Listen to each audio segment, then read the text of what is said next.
મારું નામ સંધુભાઈ સોજીત્રા, જિલ્લો રાજકોટ, જામકંડોરણા તાલુકો અને ગામ મેઘાવળ. જે 2 દિવસ પહેલા જામકંડોરણા તાલુકાની અંદર જયેશભાઈ રાદડિયા દ્વારા એક સમૂહ લગ્નનું આયોજન કરવામાં આવ્યું. સમૂહ લગ્નની અંદર 511 દીકરીઓ હતી અને સરસ આયોજન કરવામાં આવ્યું. પણ જે સ્ટેજ બનાવવામાં આવ્યું હતું, સ્ટેજ ઉપરથી જે જયેશભાઈએ ભાષણ કર્યું, રાજકીય ભાષણ કર્યું, સમાજના હિત માટે, સમાજની વાત માટે નહીં. લેવા પટેલ દીકરીઓના લગ્ન હતા, લગ્નમાં સમાજની વાત નહીં પણ સમાજને બદનામ કરવાની વાત જયેશભાઈ જે કરી છે. જે જયેશભાઈ કીધું કે લેવા પટેલ સમાજમાં 2-3% લોકો ટપોરિયા છે, એ જયેશ રાદડિયાનો વિરોધ કરે છે. અરે જયેશભાઈ, સમાજમાં કોઈ ટપોરી ન હોય. સમાજના આગેવાનોનું કામ શું? સુધારવાના, લોકોને, સમાજને સુધારવાનું કામ કરવાનું હોય છે. તમારાથી પ્રેરણા લેતા હોય છે લોકો. એના બદલે તમે સમાજના 2-3 લાખ વ્યક્તિઓને ટપોરી ગણો છો. આ તો કઈ વાત? તમને જે પેટમાં દુખે છે, તમારે જેને કેવું છે એનું નામ તમે નથી લઈ શકતા.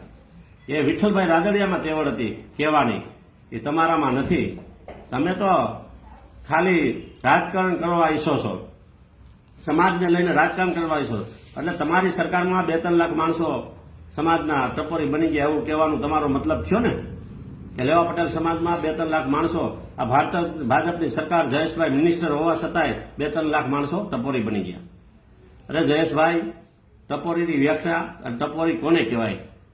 તમને કહી દઉં, કોઈ લૂંટ કરતો હોય, કોઈ ચોરી કરતો હોય, કોઈ મારામારી કરતો હોય, કોઈ બેંકના કૌભાંડ કરતા હોય, કોઈ મગફળીના કૌભાંડ કરતા હોય, કોઈ ખાતરના કૌભાંડ કરતા હોય, આવા કૌભાંડિયાઓને તમે એને એમ કે ટપોરી છે તો બરોબર છે.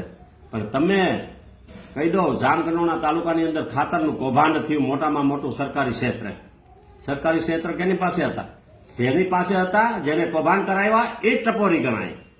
એવી જ રીતે કુમાર છાત્રાલય અને કન્યા છાત્રાલયની અંદર જે બોર્ડ કેન્સલ થયું અને વિદ્યાર્થીઓ નપાસ થયા, વિદ્યાર્થીને ચોરી કરાવતા, ચોરી કરીને સ્કૂલનું નામ રોશન કરતા હતા કે જામકંડોરણા તાલુકાની સ્કૂલ એટલે 1 નંબરની સ્કૂલ, વિઠ્ઠલભાઈ રાદડિયાની સ્કૂલ એટલે આમ સ્કૂલ. એમાં ચોરી કરતા છોકરા અને છોકરા ચોરી કરતા પકડાણા. આખું બોર્ડ કેન્સલ થયું, વિદ્યાર્થીનું ભવિષ્ય વર્ષ કેન્સલ ખરાબ થયું.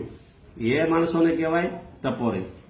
આ જ રીતના છાત્રાલય અને કુમાર છાત્રાલય 52 ગામના તાલુકાની ગામડાની ટ્રસ્ટી બનાવવામાં આવ્યા હતા. બધા જ પછી વીઘા દીઠ પૈસા લેવામાં પછી ટ્રસ્ટી બનાવ્યા ગામડે.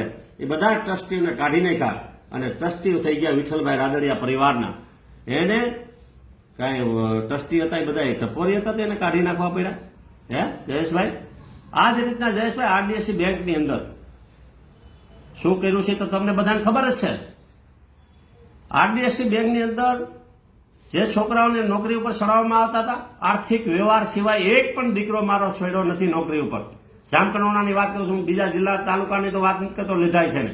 જામકંડોરણા તાલુકાની વાત કરું છું. આર્થિક વ્યવહાર સિવાય કઈ થતું નથી. એ આર્થિક વ્યવહાર લેવામાં આવતો એને શું કહેવાય? એ ટપોરી કહેવાય. એ જ રીતના જામકંડોરણા તાલુકાની અંદર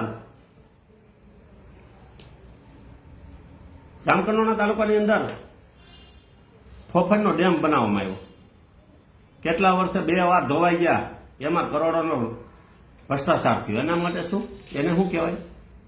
ટપોરી કહેવાય. એ જ રીતના જામકંડોરણાની અંદર તમે ધારાસભ્ય બનાવશો, સંસદ સભ્યની ચૂંટણી આવે છે અને લેવા પટેલના દીકરાઓને દારૂ પીતા શીખવાડ્યા હોય. કોને શીખવાડ્યા? એ જામકંડોરણાની છાત્રાલયથી ચાલુ થયું છે, તો એને કહેવાય ટપોરી કહેવાય.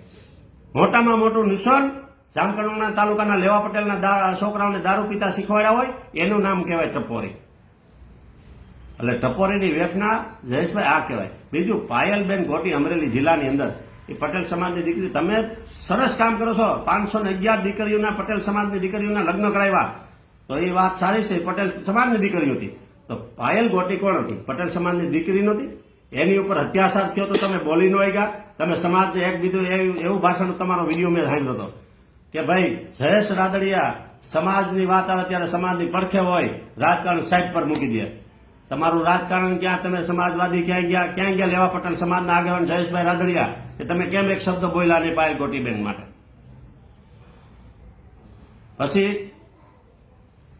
પછી જે પાયલબેન ગોટીનો વરઘોડો જેને કાઢ્યો હતો, એ તમે સ્ટેજ ઉપર એનું સન્માન કરો છો. એટલે એનો મતલબ એવો થયો, તમે આ સમાજના વિરોધી લોકોનું તમે સન્માન કરો છો એવું તમારું કહેવાનું થયું. પણ આ લેવા પટેલ સમાજને બદનામ કરવાનું બંધ કરો. વિઠ્ઠલભાઈ રાજનીતિ કરતા એવી રાજનીતિ શીખી જાઓ. અને વિઠ્ઠલભાઈએ જે રીતની રાજનીતિ કીધી, મોઢે કહેવાવાળી રાજનીતિ હતી, તમારે કહી દેવું જોઈએ. એક વ્યક્તિની વાહે આખા સમાજને બદનામ કરો છો એ ખોટી વાત છે. જય હિન્દ, જય ભારત.